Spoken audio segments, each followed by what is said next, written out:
today. Our lecturer is Carolina Cruz Niera, who is a professor of industrial and manufacturing systems engineering and also holder of the Stanley Chair in interdisciplinary engineering. Carolina joined us in 1996 as one of the core faculty members in the then newly created Virtual Reality Application Center. Carolina was recognized then and still as one of the world's pioneers in virtual reality. In her PhD and master's thesis research at the University of Illinois, Chicago, she developed the CAVE technology for total immersion in a virtual reality environment. And when she came here to Iowa State, we built Carolina built, and her collaborators, the first six-sided cave, which many of you have probably seen and experienced or at least read about. Carolina did her bachelor's degree in Venezuela, Caracas, and she has been recognized truly worldwide for her virtual reality expertise. In 1997, she was recognized by Business Week as a rising research star. In 2001, she received the Boeing AD Wellover Award. In 2002, she was named an eminent engineer by Tau Beta Pi. In 2003, she was named a computer graphics pioneer by ACM SIGGRAPH organization.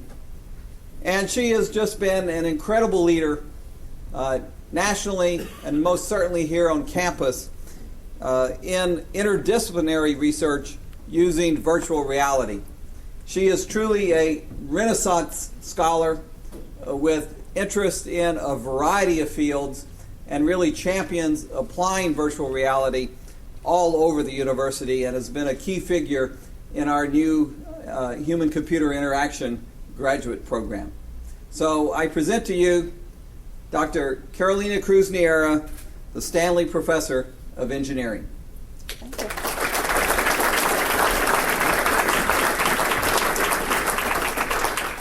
Well, good evening, everybody. I don't know if I'm on or not, but it sounds like I'm. As President Geoffrey mentioned, we are going to give you quite a ride, I hope, for the next hour. I am, even though I'm officially a faculty member, I'm a frustrated rocket star. So you're going to get a rock show, okay? So because a lot of the things that I do, I cannot do it alone, I thought it would be an excellent opportunity for all of you not to hear from me what my team does, but actually have my team telling you what they do. So tonight is for you to meet the people that make the work, okay? So I'm going to moderate, I'm going to pull their legs, I'm going to make them nervous, and that's my role tonight. Interject a few things here and there just to keep everybody with some historical perspective on how we came to this day. But you're going to meet a lot of people that are all nicely groomed in the first row over there. So you're going to be meeting them one by one. Normally, those of you that have heard me talk before, I don't mind to be interrupted in the middle of my talk. Today, we are on a schedule. We have a countdown clock. Everybody has exactly a certain number of seconds to say what they have to say. So, unless it's a life and death situation, do not interrupt us because we are on a very tight schedule to tell you a lot of things within the countdown, okay? Afterwards, we all be up here, so any questions you have for me, for my students, my collaborators, my business partners, knock yourself out, but don't interrupt us, okay? So that's the story. So I'm going to start a little bit, tell you what's going to happen, okay? I'm going to tell you a little bit about how I came to this campus. The usual story, I had an evil advisor warn me down. So I needed a place to rest. So hey, what's going to be more peaceful than Iowa? So here I came, okay? And then I got really excited about doing a lot of interesting things. And I'm very, very entrepreneurial. So in a sense, where I do my work is pretty relevant. I'm full of energy. I find my sponsors and all that. So, you know, it was a good place to stay. And I stay here actually 11 years. This month is here.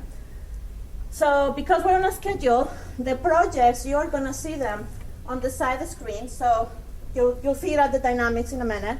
But I'm going to be flashing you projects over the years, okay? We're going to tell you a little bit how we do it. Very simple. This is non-technical. We're not going to bore you to death. And then we're just going to do a quick wrap. And then you guys, like I said, can your yourself out asking us questions. So, oh, my slides are not liking me. Here we go. So just to give you a little bit of background, I came here in 1995 to Iowa State as a postdoctoral fellow. My initial sort of deal was I was going to be here for 2 years, regain my sanity after dealing with my advisor, and then move on. But, you know, I just got pretty busy. And I decided to stay. So from my undergraduate times of systems engineering, where I basically got trained of get as much computer equipment as you can possibly get, distributed in as many countries in the world as you can possibly imagine, and do something we said like process your bank account through an ATM machine. Then I went to do my master's into, let's do the same thing, but let's do visuals, let's do computer graphics. I got my master's in scientific visualization in Illinois. And then I got my PhD in 95, developing virtual reality and this thing called the cave and all that. And like I said, then I came here. And one of the things that I was kind of excited about after being here for about a year was the opportunity to build something really big. And then, as many of you know, in 2000 we opened the Virtual Reality Application Center, of which one I was the main driving force for that. I've been the associate director of that center, in charge of technology operations, and sort of anybody that whines and complains about what's going on always came to my office for quite a number of years. And then as part of that, in my vision was, let's blend the research with academics. So for many years I had this sort of concept of having a master's and PhD degree that then President Joffrey made it possible through the academic initiatives about 3.5 years ago. And together with other colleagues, we really put that vision working. And now I'm on academic leave. I retired from pretty much everything. I took a time off to refresh my mind, figure out what's next, and I just came back yesterday to be here, and I'm off on Wednesday to Korea. So I'll see you all in the summer when I'm back, and let's figure out what I do next with this wonderful team that I have. Now, things that are interesting for me, I am very curious about what people can do with what I do. So all my work always has an extra step that goes beyond research, beyond publications, beyond thesis. It's always, when I'm done, what you can do with my work. So it always drives everything we do. So we do a lot of things that had to do with software engineering that makes the use of computers a lot simpler. We do a lot of things where we evaluate whether or not this technology works. For example, we measure whether or not you get dizzy when you get into the six-sided cave. Can you stand working on it for 4 hours or 5 hours straight? What happens if the system is slower or faster than you expected? Things like that is what we do. I also like a lot to work with people that have different backgrounds. So it's a lot of fun to work with biologists, with mathematicians, with physicists, with dancers, with people from the humanities, because you get a much richer, more creative, and more intellectually challenging environment to work. So that sort of keeps me going. I love working with the students. It's a lot of fun. You'll meet some of them. I had the students that go from elementary school, middle school, high school, freshmen, blah, blah, blah, all the way up to PhDs and postdocs, and we always have fun. There's no hierarchy on my team. other than how much you know. So you might have a high school student telling a PhD student how to do something, and that's perfectly okay in my team if the high school student happens to be more skilled in that particular aspect. So it's a lot of fun to do that. I like to help people to get started. I get a lot of sort of satisfaction to see when there was nothing and maybe a year later there's a lot there, and I had something to do with that. I really, really enjoy that, and I think the students really like it. As some of you might have seen on the outside, I had my former puppies, and a lot of them are doing really well these days, and they are really proud to see their work out there. For example, many of you have seen the movie King Kong that just came out.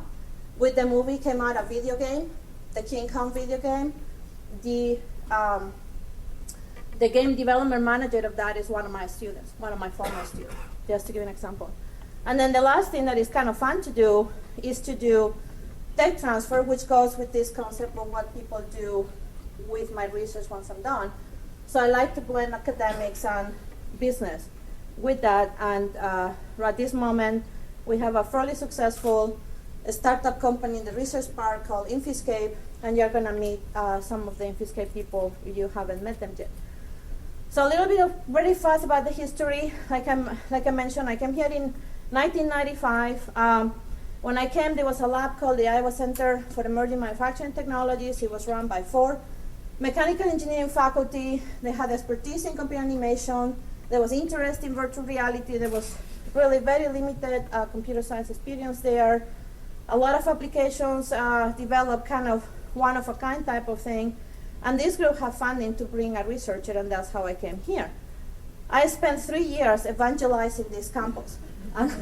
Okay, and what I did for that evangelization is I basically invited myself to as many departmental seminars as they would take me. So I talk in almost all the engineering departments. I talk in physics, statistics, architecture, psychology, animal sciences. Pretty much I used to give 1 or 2 talks a week during those 3 years. So part of that evangelization was also get to know the administration at that time and trying to figure out where this campus was going to go and whether or not what I wanted to do aligned with the long-term vision of the campus, which it happened to align when Dean Melza came to this campus. So that was really nice because I was able to put together a strategic plan that a few years later turned into the Virtual Reality Application Center with the opportunity in 98, 99 that Dean Melza and Associate Dean David Holger with the construction of Howard Hall. It was kind of an interesting deal because they said, hey, we got this building, we'll give you the space, and that's it. So the funding, myself and 2 of the faculty members invested those 2 years very aggressively raising the money to fill that building with what you guys know today. And of course, we did a lot of exchange with industry. And then in 2000, we opened the Virtual Reality Application Center at Howard Hall, which at the time that it opened, it was the top research center in virtual reality in the world. We were #1 in the world for several years. Unfortunately, newer things are coming out these days. So while we were doing all that here at Iowa State, the field of virtual reality was also changing. In the late 80s, early 90s or so, most of the things were demonstration was, you could do this, it might be possible to do that. Virtual reality is a technology that perhaps can help over here. Now today, that has changed significantly, and I'm very proud to say that my team had a lot to do with that in the period of time that we have been here at Iowa State, where we went to what could be, maybe, perhaps, who knows, to here it is, use it. We have a lot of virtual reality centers inside John Deere, a lot of virtual reality centers inside Procter & Gamble, a lot of virtual reality centers inside General Motors, a lot of centers inside Texaco, Daimler-Benz, and the list goes on and on and on. You drive cars. They've been designed on technology, done here at Iowa State. You eat potato chips, Pringles. The containers have been designed in technology developed by our team. and many, many other things. So it's pretty exciting. The technology supporting those applications has also evolved. And just on the world of virtual reality, there is a joke because they call it the years, the BC years, and the AC years. And you know what that means? The before Carolina and the after Carolina years. That's what it means.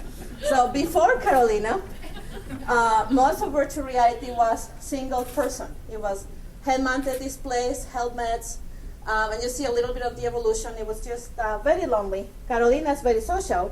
So in 1992, for her PhD, she, together with her friendly advisor, she developed the concept of the cave, which is a big room that you walk in there with your buddies and share the virtual space. So after that was the AC years. That technology took off. Took about 3 or 4 years to be really accepted and respected by the community, but somewhere between 95 and 97, people sort of realized, hey, there must be something in this thing, so let's just pay attention to it. So today there is a huge variety of technologies that derive from that initial research that I did during my PhD. The technology that support that has also changed quite a lot, and you've experienced that firsthand. You know, the first system that I did, it was run by a supercomputer, millions and millions and millions of dollars worth of machinery to do that. And suddenly today we can just run it with the standard PC or even laptop that you have at home. If you look behind the screens, you saw we're just using the standard technology. So it's really cool. So where am I going with all this? Okay, and then I'm going to start talking in 2 seconds. So where we are right now is that we are entirely in new territory, finally, after all these years of working so hard with this technology. We are at a point that we can simulate and we can see what we simulate. That is unbelievably powerful, how you can do that. You can drive a car before you build it. You can check your air conditioning, temperature distribution in a building before you build the building. You can look at a drug for a disease, bypassing medical tests. You can do all kinds of things with that. We are not doing it yet because now the research is, how do we do that? We have the base, now let's do it. So that's just really, really unique. Another thing that is very exciting, the technology is no longer restricted to people like me. Everybody can use this. There's a lot of tools out there that facilitate the use of this technology. Applications, real use of the technology are growing. Companies, for example, like Procter & Gamble, their VP of development says, saving 10% of physical prototyping save us something like 70% of people effort and many other things out there. So that's very, very powerful to do that. And then what it affects us as academics is that things are getting tougher for us. They're not getting easy, they're getting tougher because what happens? Now, a few years ago, you could come to my lab and you would be like, wow. But you come to my lab and you're like, okay, I've seen that, so now what? So what happens? I cannot just say, hey, I'm going to wow you and I'm going to write this grant and I'm going to get all this huge chunk of money because now I have to really answer the question, what's in it for you? So you want to do research with me and fund my research. So it's getting a lot tougher these days, but we're still a little ahead of that. So we've been spending quite a lot of years now trying to answer that question, what's in it for you? So you want to use this technology if you're a user or you want to fund it, if you're a funding agency or a company or something like that. So those are the 4 key areas that we do a lot of research on. We do a significant effort in software engineering, just doing the ugly part that nobody wants to deal with. And the nice thing about us, and I'll talk about that in a minute, we do it for free. Everything my team develops is open source, is given away for free to anybody. We don't commercialize the base technology. We want everybody to have access to it and everybody to help grow in the field. We do a lot of multidisciplinary work, like I mentioned, because we're trying to figure out where it fits and where it doesn't fit, because it doesn't fit everywhere. We also want to tell you, what this technology is going to do to you as a human being that has a brain, and the brain controls your eyes and controls your ears and controls your balance and controls your senses of orientation. So we have to figure out what that does to you. And then once we have all that figured out in our research, then hopefully we can transfer so you can actually really use it and hopefully acquire it off the shelf without really even worry what is it that we do. You just go plug it in and use it. The most important thing, and this is my last slide, so guys, start getting ready, Miss Mandy. The most important thing to be successful, and I cannot tell you how important this is people. People like the ones you're going to meet today is what made this happen. People that I collaborate with, that help me generate ideas, that help me brainstorm, that help me understand what their life is like so my technology can help them to have their life better. That's critical. People like the students, that once we understand the problem, we got to find the solution. And these guys spend day and night and weekends and Christmas holidays finding that solution. And then obviously we have to have somebody that believes in us so much that is willing to sponsor it, whether it's the National Science Foundation, whether it's DEAR, and all those kinds of things. So it is a people business, what we do. So for that, people, you're going to start meeting Miss Mandy Connors, who is the first member. She's one of the newest members of my team. She's a PhD student. She is fully supported by Bill Gates from Microsoft. She's a Bill Gates Millennium Scholar. She came to me about a year and a half ago because she was interested in virtual reality. She's very intense. You have no idea how intense she is. She wears me down, which is hard to do. She's very enthusiastic, and it's really fun to have her around. So she's going to talk to you for exactly 4 minutes. All yours, Mandy. This is a fairy tale come true about a little girl with a very big name who went to a top university to fill some very big shoes. She also has a very big scholarship.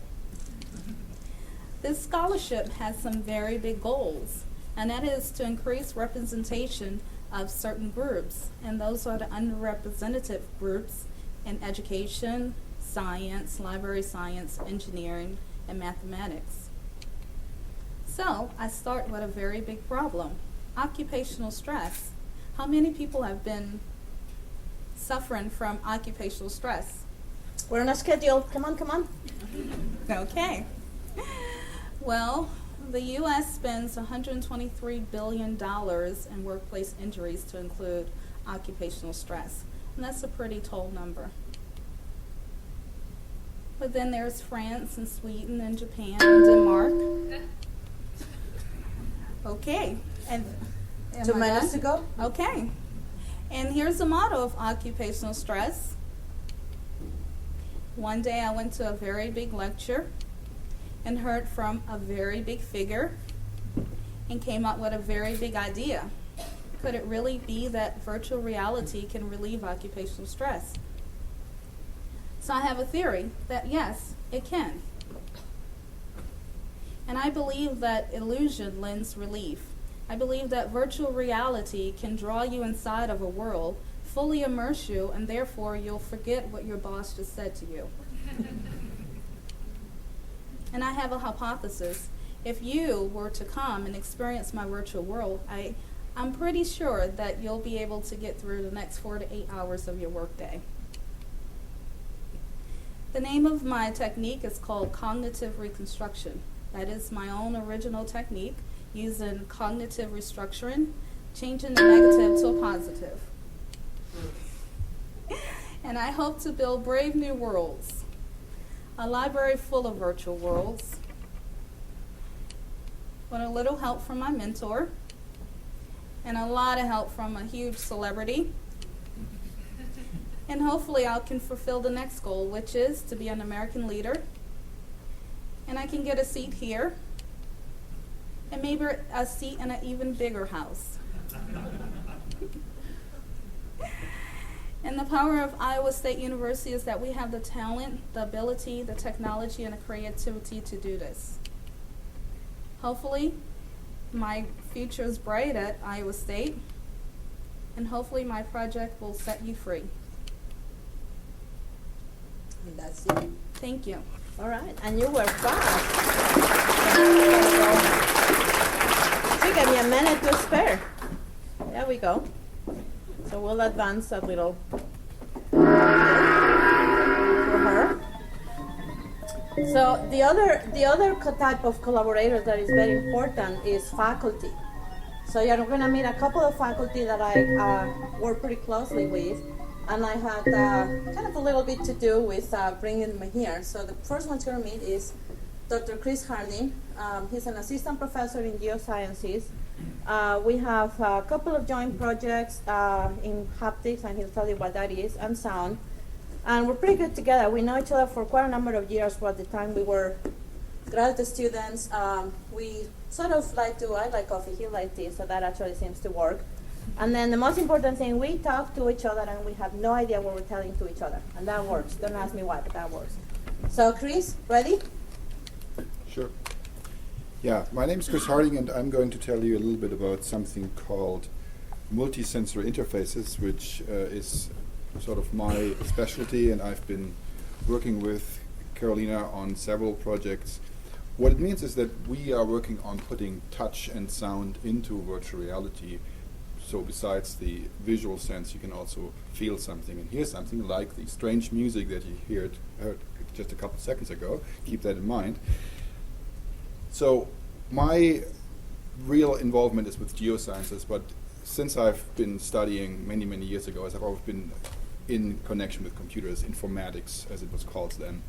And I finally got a PhD in the University of Houston, worked a little bit in research for Exxon and then Shell, and came here about 2 years ago because of the Human Computer Interaction Initiative, which is really a unique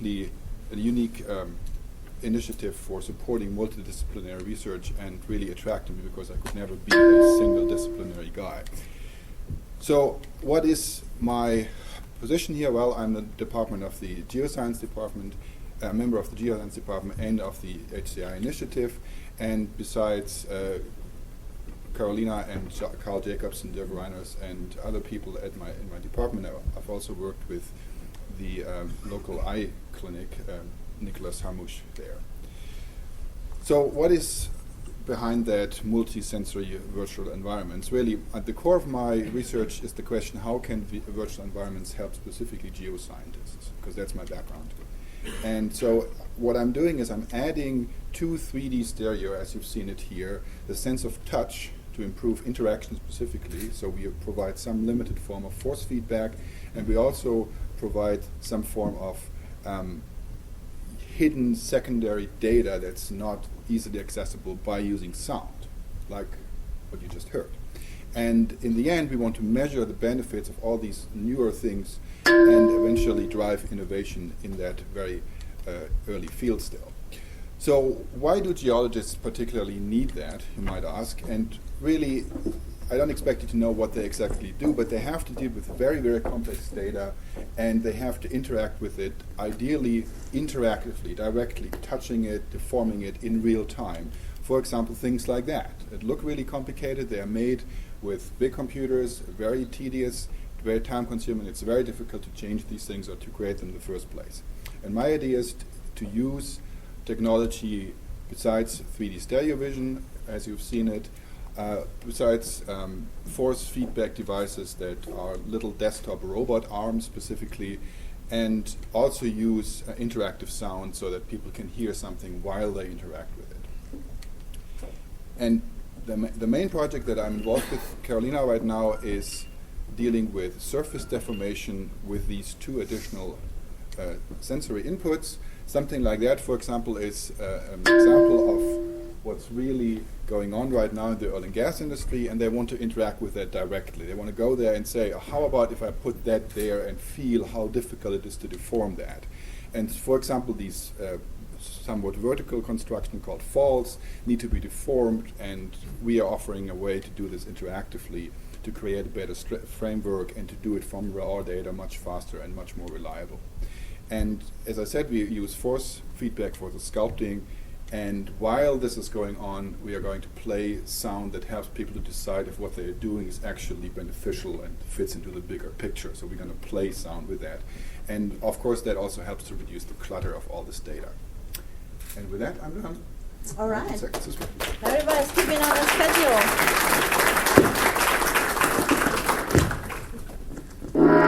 This is good. So while they switch,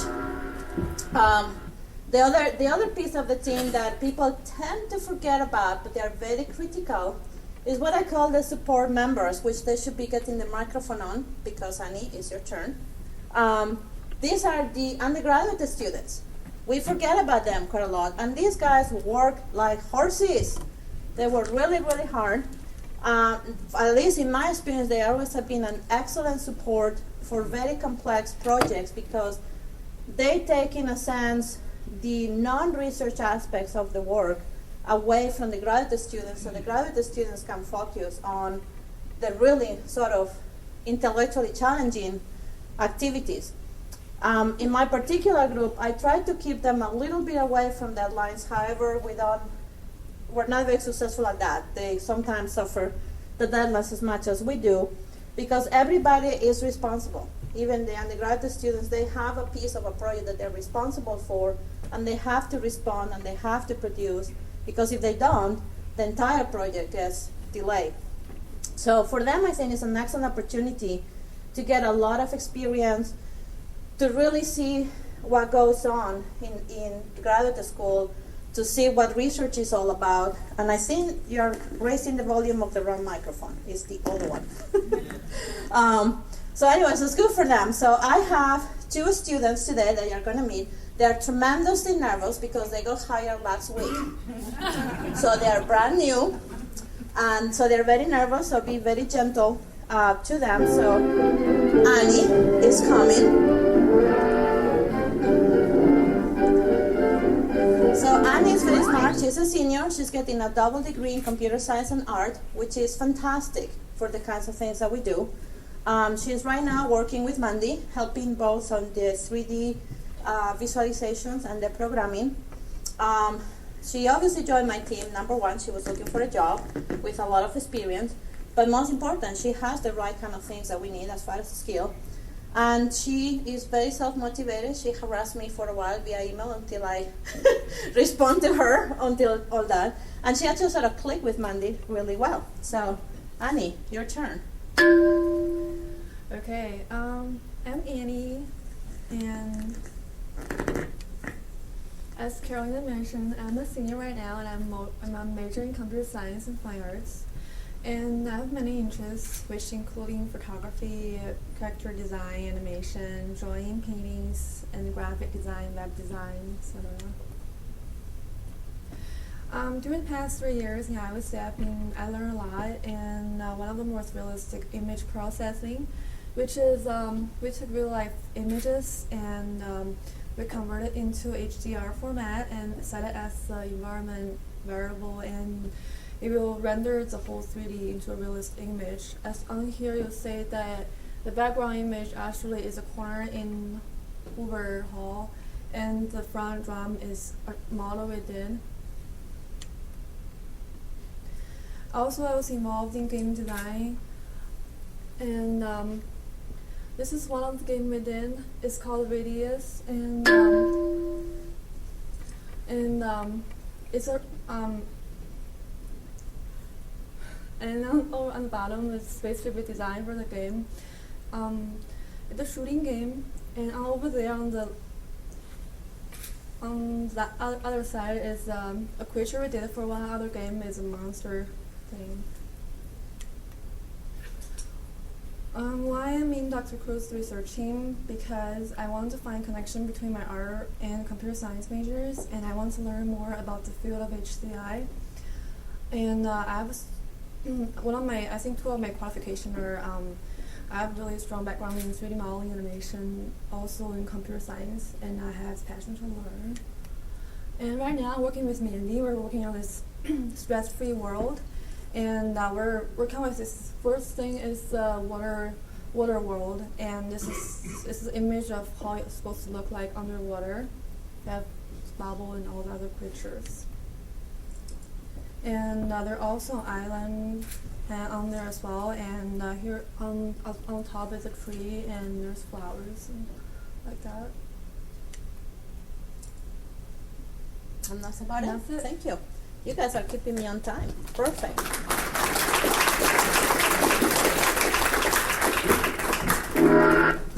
So the next one you're gonna meet is Brian. And Brian has also been with us for just a few weeks, and he doesn't know this, but he's gonna be working on a project with the University of Alaska. So we're gonna be doing some remote collaboration. So he'll go for that pretty soon. Ready? My name is Brian Baumhover. I'm an undergraduate student working with Carolina and her team. I'd like to tell you a little bit about myself. First of all, I wanted to show you this video because I feel this kind of encompasses what I think about virtual reality. Virtual reality allows us to experience places that we may not otherwise have access to, or even places that exist only in our imagination. Here's a little bit about my background. I'm a junior in computer engineering here at Iowa State University. I have a variety of interests. I study Japanese, I play the guitar, I play paintball, and I'm interested in just about anything that has to do with computers. Right now I'm working on a project with some friends of mine. It's a game called HSI. As a team, our goal is to submit this to the Independent Games Festival. And personally, my goal is to create a procedurally generated universe. That means that every time a player would start a new game, the software would create a unique solar systems and planets for the player to explore. In the past, I've also done other projects. Here's a Game Boy emulator. This piece of software actually emulates Nintendo Game Boy hardware and lets you run Game Boy software on just a normal computer. I also made a game with some other friends of mine and submitted that to the 2005 Independent Games Festival. That's called Bane, and it's just a simple action game. You can find computers in just about anything nowadays. For example, your microwave, your cell phone, or even your car. The software that runs on those computers is called embedded software. I personally, of all things, have the most experience programming paintball guns. I think it's surprising to find that there's computers in paintball guns, but I think that in the future we'll see more and more computers in the things we use every day. As far as research goes, I'm interested in real-time graphics, procedurally generated graphics, and level of detail and scalability in graphics.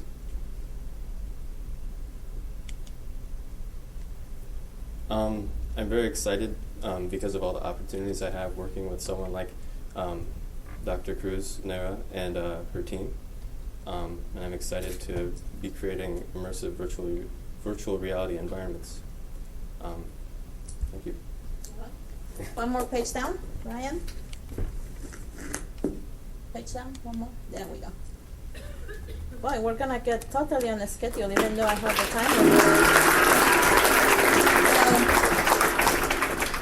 So you had a little bit of a taste of some of the projects that we do and sort of the people in there. One of the things that we don't get a lot of chance to talk about, and I'm not going to talk about it just for like I'm on my own timer here, is it's really hard what we do, because all these things we put together, all kinds of devices, all kinds of technology, they're not designed to work together. They're all designed to run at different speeds. They're all designed to be controlled by different kinds of computers. So a lot of the research that we do has to be, how do we do this with software so we can actually put all these things together, and when you come to our system, it doesn't matter to you that the glasses are running 60 times per second. The device you have on your hand is running 30 times per second. The sound is running 40 times per second. When you go in there, you get an integrated experience, and that is all done through software.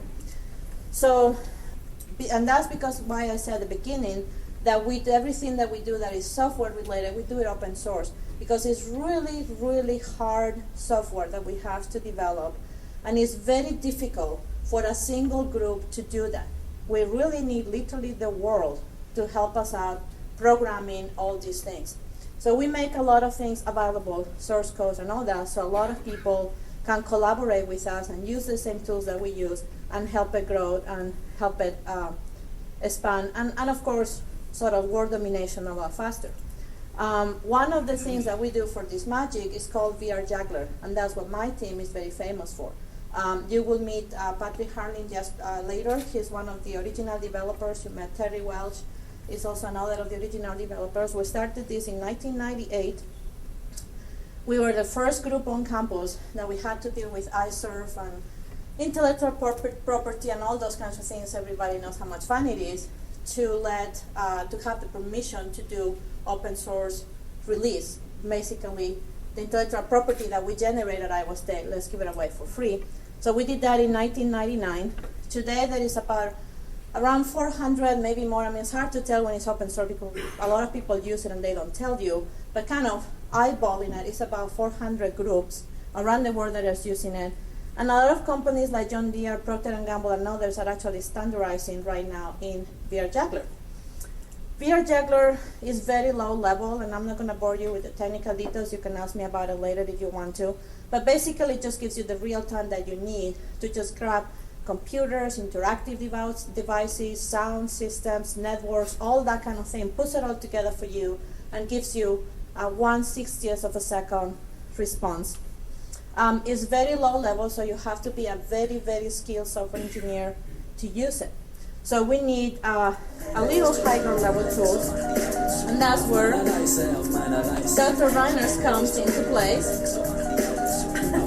He's an assistant professor in computer science, and he does the next level up to VR Juggler, which is called OpenSG. He's going to tell you about it. We work together quite a lot. We used to be graduate students together in Illinois, Champaign, in 1993 or 94 or something like that. And we have run into each other around the world because OpenSG and VR Juggler sort of grew up and became, let's say, famous about the same time. So we're always invited to the same conferences. And about 3 years ago, I convinced him to come to Iowa State University. And because the two of us love big machines, fast machines, just give me more, we really have a lot of fun. So he's going to tell you real quick, 5 minutes. All right. Thanks, Carolina, for the introduction. And I would like to give a very quick overview about some of the plumbing behind the magic that you've seen outside. And in my case, that means interactive computer graphics. Interactive computer graphics doesn't really say much. Just to give you a little bit of perspective what it means to do graphics these days, many of you have probably seen this picture. This is the ISU Blue GNL, the latest supercomputer on campus. It's an incredibly powerful system, 2048 processors, which deliver 5.7 teraflops of compute power, which means it can do 5.7 trillion mathematical operations per second.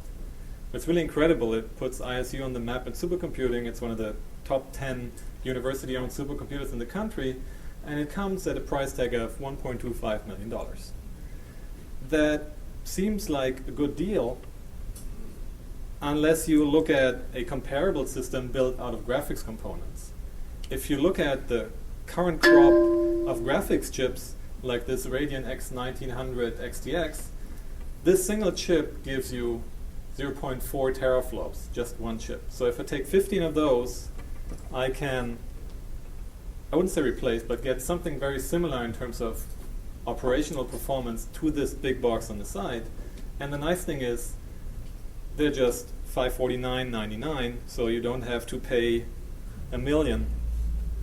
You just have to pay $10,000, which of course is not a fair comparison, because this system is not very useful for restructuring the corn genome or folding proteins, which is what the supercomputer is for. It only does one thing, and one thing really well, and that is graphics. And these days, graphics means games, which is a pity, because you have this very powerful system, and instead of blowing up things, we really want to do something else, like the stuff that you've seen outside, which is educational, visualization, and general research applications. So what's the problem here? The problem is that graphics cards are a lot like race cars. They're high-end engineering, and my animation doesn't work, here it goes. They're high-end engineering, they're incredibly fast, they have really awesome features, but the problem is only if you know how to use them. They only work well for people who know what they're doing. Same like race cars. If you put me in a race car, it would take me about 30 seconds to blow the transmission, I bet you. And that's pretty similar to what we have with our new grad students that are coming in. It's not easy to use these things. So they have to learn, which is perfectly fine for the graphic students, but for everybody else who wants to solve their problems, they don't have the time to do that. They need a little help, and that's where my research comes in. And that's where my OpenSG software system comes in that I've been working on for the last couple of years. And the goal of OpenSG is to make graphics usable. And it does that by making things simpler, by giving application writers something that is oriented towards the application and not the graphics hardware, that abstracts away the complexities of current graphics algorithms, that is extensible because I don't know what people are going to do with it next year, so it has to be flexible, otherwise it's going to be obsolete, and still keep all the performance that we want to get from these high-end graphic systems. So how does that work together with VR Juggler? Actually, really well.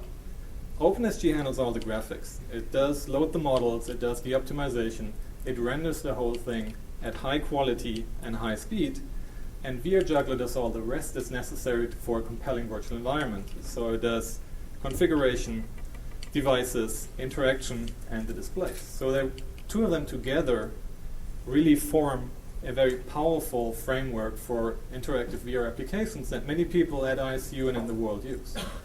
So that's about my work, a little bit about me. I think I'm a prime example for the long reach of Carolina, because as she mentioned before, we've met in the past a couple of times. I have a bachelor and a master in computer science from 2 universities in Germany, and I first met Carolina at the National Center for Supercomputing Applications in Champaign. Then after that I went back to Germany and became a researcher at the Fraunhofer Institute for Computer Graphics, where I met Carolina a couple of times over the years when she was visiting us. I spent some time in Japan doing research in electronic art at the ATRI in Japan, where I met Carolina because she was there at the time too. I'm a frequent participant in IEEE VR, ACM SIGGRAPH, and other conferences and workshops where you guessed it, I meet Carolina because she's there all the time. So her impact really goes far beyond this campus. It literally is worldwide. So when I finished my PhD in 2002, she encouraged me to join the HCI program, which I did in 2003. And there are a couple of reasons why I came that all have to do with Carolina. Mainly because she thinks outside the box and works with everybody. It's only a slight exaggeration to say that she knows everybody and everybody knows her, which makes it fun to be around her. And you're done. And I'm kicking you out.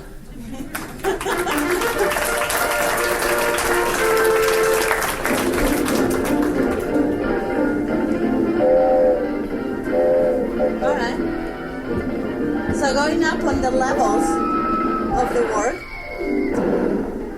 so even higher than what Dirt does, now we're trying to figure out how people that do not know how to program at all can use this technology. So that comes to David Kabbalah. He is one of my graduate students. He's been with me since the time he was an undergraduate student. He really likes to help people that are non-technical. He is very innovative. He can handle the hardest problems you can imagine. And he's very quiet, but works really hard. So, David. All right, hello. My name's David Kabbalah, and I'll just go over some of my experience here. As an undergraduate, I got a degree in computer science, mainly in software engineering was my focus, as well as microbiology. My past work at the Virtual Reality Application Center with Carolina was Ashes to Ashes, which is actually a virtual reality memorial to 9/11. We had a lot of different collaborators work with us on that, and we actually showed it in a lot of different conferences, as well as development on the VR Juggler, which is what we've been talking about quite a bit here, and like I said, presenting a lot of these applications at conferences. And more recently, I got a scholarship from the National Academy of Simulation and Training. There's one given for master's and one for PhD. The one that I got was for $5,000 for my master's degree that I'm getting. And I'm going to interrupt you and give you your second. This is very prestigious. It's one in the nation, and there are hundreds and thousands of candidates. And David is the third one of my students that get that scholarship, so it's really prestigious. David. All right. And he deserved it. So. Of course. So on to some of my ideas on my thesis, and specifically virtual reality accessibility. And my goal is creating environments that is available to non-technical users creating virtual reality applications. Through my experience, I found that developing applications for virtual reality often requires a lot of technical expertise in software engineering, in the computer science, hard sort of stuff. And oftentimes the problems have already been solved by other projects. They're just re-implemented in new ones. And my thesis and my project aims to move the artists and the designers to directly control the application development. And this requires a lot of simplifying of a model as well as a new type of interface for them to create these applications. Not much time left. My current project that I'm working on, and some of you probably saw, is the Virtual Cell project. And it has mainly two goals, and that is to be an interactive exhibit at a museum, as well as an educational video game for high school students. I'm the lead programmer for that, and I work mainly on the graphics, and there's a lot of unique sort of graphics that we have to deal with for that because a lot of it hasn't even been done before, as well as the interaction with it, the cohesiveness of all the different parts, and availability to all the people we're trying to get to. And so for all the people that weren't able to see the Dell Live demo we had running, I wanted to show some of the screenshots that we had of it. This is a protein in the membrane where light is being absorbed. This is an electron being stripped from water also in the membrane. And ATP genesis, which is actually the energy currency of cells. Thank you. All right. All right. So we're almost done, keeping us really quick in the schedule. Another thing that we don't get to talk too much is how much outreach we do. These guys are unbelievable. We take all the technology out of the lab and show it to people. You saw a small demonstration here. We got a ton of technology out there. We picked it all up, throw it in a U-Haul truck, and set it up this afternoon so you guys can enjoy it. We do all kinds of shows around the world. While Daniel gets ready, I'm going to give you a little tour of some of the things that we've done, and you can see the production. A lot of people working all the time. A lot of people curious what we're doing in the middle. This was 2001 here in Ames, 2002 in Orlando, another 2002 here show in Ames that we actually broadcast via internet to the entire world with the support of distance education. I can tell you more about that after the talk if anybody's interested in what we were doing. This is in Spain, in the city of Valencia, in the City of the Sciences in 2003. We took a lot of equipment there too. Then we came back from Valencia, we didn't have enough, so we went to Baltimore. So we took a lot of stuff. We took 2 rider trucks full of equipment. This is, that up there is actually David's sister, Sarah, who's the first generation of the Kabbalahs with my team. That's about 4 in the morning, the third day without going to a hotel to sleep, so we just collapsed. Same day, same year, we didn't have enough, so after Spain and Baltimore, we decided to go to Los Angeles, of course. So we also drag a lot of people and have some interesting characters coming to see us. 2004, we decided to go back to Madrid because the president of Spain couldn't see us in 2003, so he wanted us to return in 2004, so we went to 2004. We FedEx one of the caves that we have, believe it or not, cost, I don't even want to tell you how much it cost us. We had long lines. Daniel was there, Patrick was there. And Daniel's going to give you a little bit of a perspective on what it is for a student to be on the show business. He's pretty risky, he's been with us for quite a long time, but the most interesting thing is he can face, he's fearless with food, as you can see on that picture. So, Daniel, you have 3 minutes. All right. Well, my name is Dan Shipton. I've been around the lab for a long time. When I first started, I wasn't even doing any of the really cool stuff that Carolina has been working on. I was actually helping out on the Unix side, helping with computer administration. but I did want to get in and jump in and help out. So eventually I did, after working as a system admin for a year, 2 years, and then as an undergrad helper, that's where I really got to see how worldwide the things that we do, the projects that we do go and to like Spain and go to Los Angeles, San Diego, Florida, and really bring VR to everybody so they can, wear a pair of the really dorky glasses. Now I'm a graduate research assistant, and I'm doing research for John Deere. A little bit about my background: I got a BS in computer science from ISU. I was president of the computer science club for a year. My undergrad advisor, would invite me to come and talk to freshmen and to mentor them. I'm going to talk about my research now. I do infrastructure research, so you can make VR apps faster. You can everything that you have to code over and over again. I try to make it so I code it once and everybody gets to use what I've done, and it's scalable, flexible. So anything that you want to do, you can extend what I've already done. But what I really want to talk about or show you is all of the neat things that I've got to do being part of Carolina's team. Just last November, me, Dirk, Aaron, who's not here, we went to Alaska and gave a VR Juggler and OpenSG workshop. And that's a picture of us in Alaska.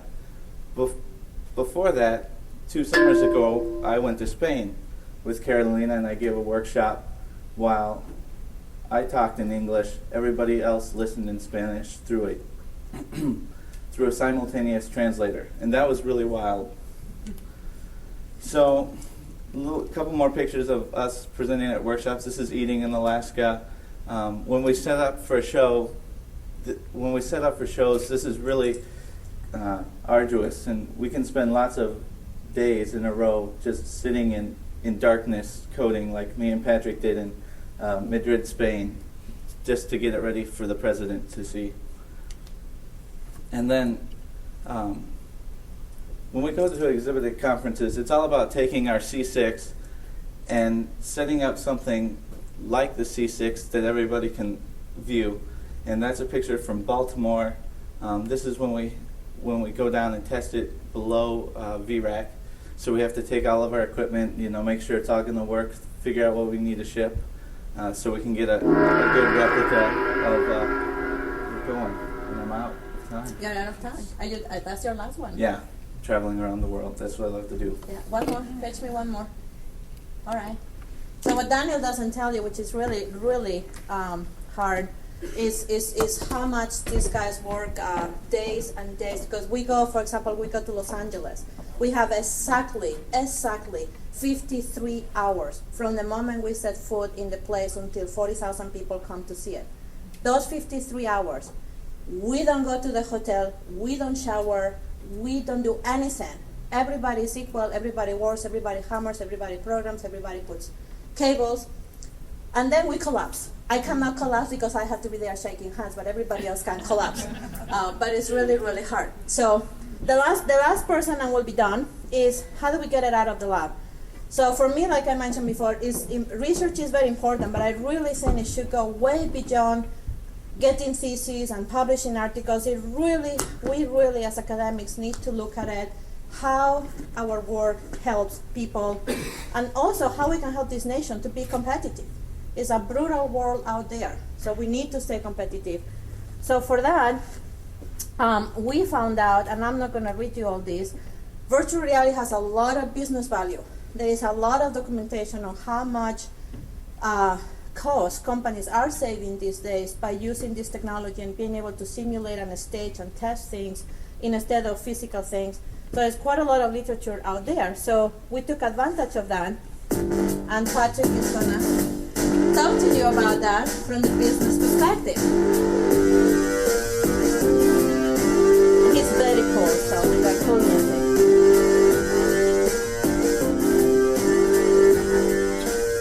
So anyway, this is music actually composed by other of my students. After your 5 minutes are there, I'm not sure what's going on with the sound. I'm gonna cut it. Okay. So your minutes are on. Well, I'm here to talk to you tonight about Infoscape and less about myself personally. Oh, but you Infoscape- have to say you're an ISU graduate. Oh, I will. Don't worry. Okay. Don't worry. It was founded here in Ames. The 4 founders are listed up here, and Alan Beerbaum, Terry Welsh, and I are all graduates of Iowa State University. We all have got our bachelor's and master's degrees here in varying disciplines. And Alan is still working on his PhD, and he has been for quite some time now. I won't say quite how long. You can see our roles up there. Alan is the president and CEO of the company, so he handles a lot of the day-to-day ugly stress of actually being in business. Dr. Krusnayera is the vice president of business development. And Social butterfly. yeah, she's the face of the company. She's who gets out, and when she's traveling around the world, she's getting our name out there, getting us known to the computer graphics community and the world at large. And Terry Welsh is the vice president of technology, which basically means that he's in charge of all the cutting edge stuff, and that includes keeping up with the latest trends in hardware and software for doing the kinds of work that we're specializing in. And then I'm the vice president of engineering and the treasurer, and by and large that means that I'm in charge of keeping the projects going and keeping everything organized and also doing the bookkeeping while we're still a small company. At the moment, we only have 2 employees who are not among the founders. The first is Aaron Beerbaum, who is another of Dr. Krusnayera's students. He's currently working on his master's degree and is getting close to finishing that. And the other is Adam Toe, who's an intern through the Riemann program.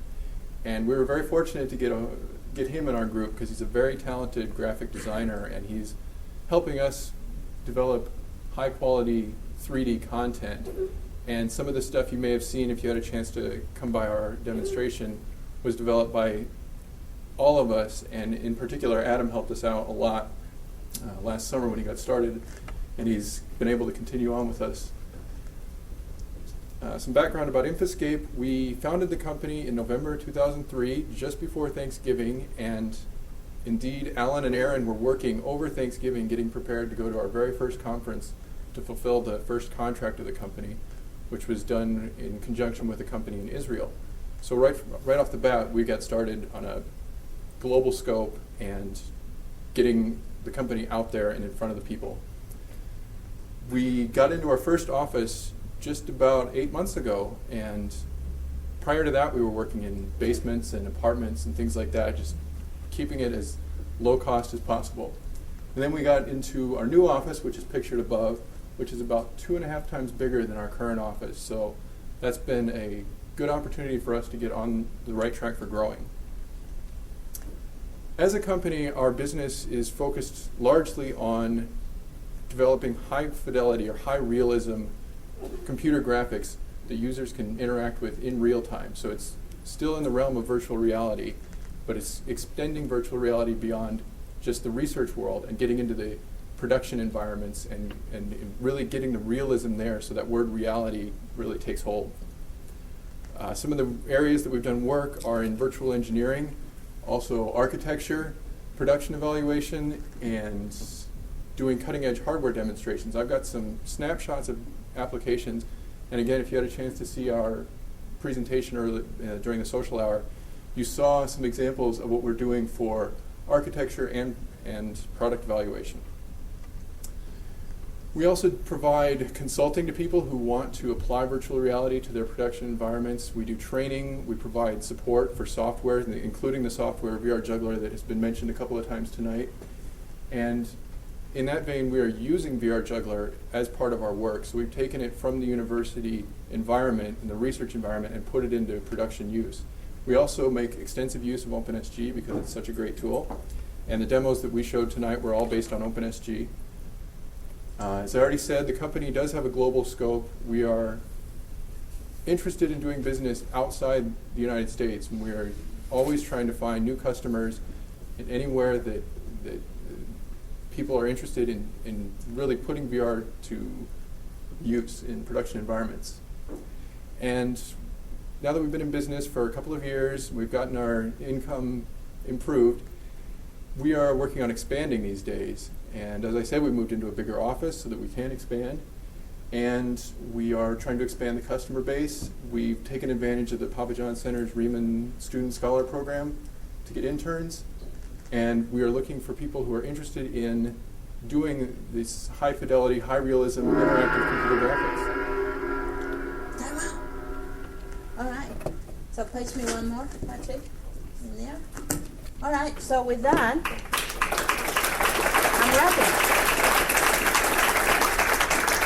So it's been quite a ride.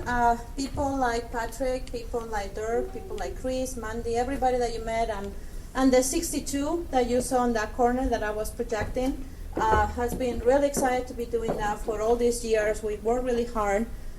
We have been nationally and internationally recognized as one of the pioneering groups in this. And our group effort obviously have propagated to benefit Iowa State and the Virtual Reality Application Center because they've been getting also name recognition because of the work my team has been doing. So with that, we are done. We survived the presentation. We were on a schedule, so we start 5 minutes late. We finish 5 minutes past the hour, so we're done. So thank you, everybody.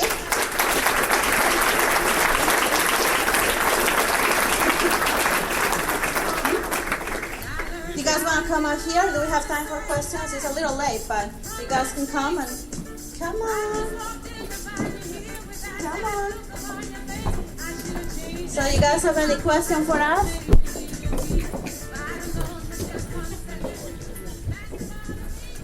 Alan. What a team. Them. I've seen so much wonderful stuff. And, well, I work at the Center for Excellence Learning and Teaching. And there's so much potential for what you're doing. But yet, I guess what I see, it's not quite ready for prime time or, you know, I mean, a lot of what we help faculty with is just PowerPoint and that kind of technology, web-based stuff. So is there going to be are we going to see like VR for Office, Microsoft Office, or where do you see it going as far as the classroom and teaching and individual faculty members? Well, I'll answer that, but I think, Chris, you want to answer that one? Well, I happen to be involved in an early prototype that eventually could lead to geology really early students, non-science students who go in early geology freshman classes to get a more high-tech look at how geology works. And one of the projects I've been fortunate to get funded with is to integrate computer graphics in one of their curriculum items. Eventually, of course, you could imagine that they go in a big, 200 people classroom. They put their VR little, $1 goggles on, and they look at something that seems to grow out of the projection screen that now we use only for PowerPoint, and that's quite doable. One of the questions, of course, is how it's a really high volume of software and infrastructure that has to be provided to give a full semester's worth of software for that, and that's clearly not the case yet. But in little instances, we can already experiment with these types of interactivity. Yeah, and there's one more thing that we do, and I think Daniel and David and I don't remember Patrick if I'm taking those classes, but I teach a class together with Purdue University that is broadcast worldwide and is live, and we're using a technology called Access Grid, and actually we have something called Access Grid VR Juggler, so we can actually in the classroom bring your virtual reality to that technology. I mean, it's available, it's open source, anybody can download it, but you need this especially equipped classroom like this one that I developed here with actually help of Jim Davis, which is right there. And we've been doing that for about 4 years now. So we do that with right now with Purdue, but we had other universities like Virginia Tech and Georgia Tech joining us, and that's just a beginning to do that. Any other? It's late, I know. Well, let's thank Carolina and particularly her team as well.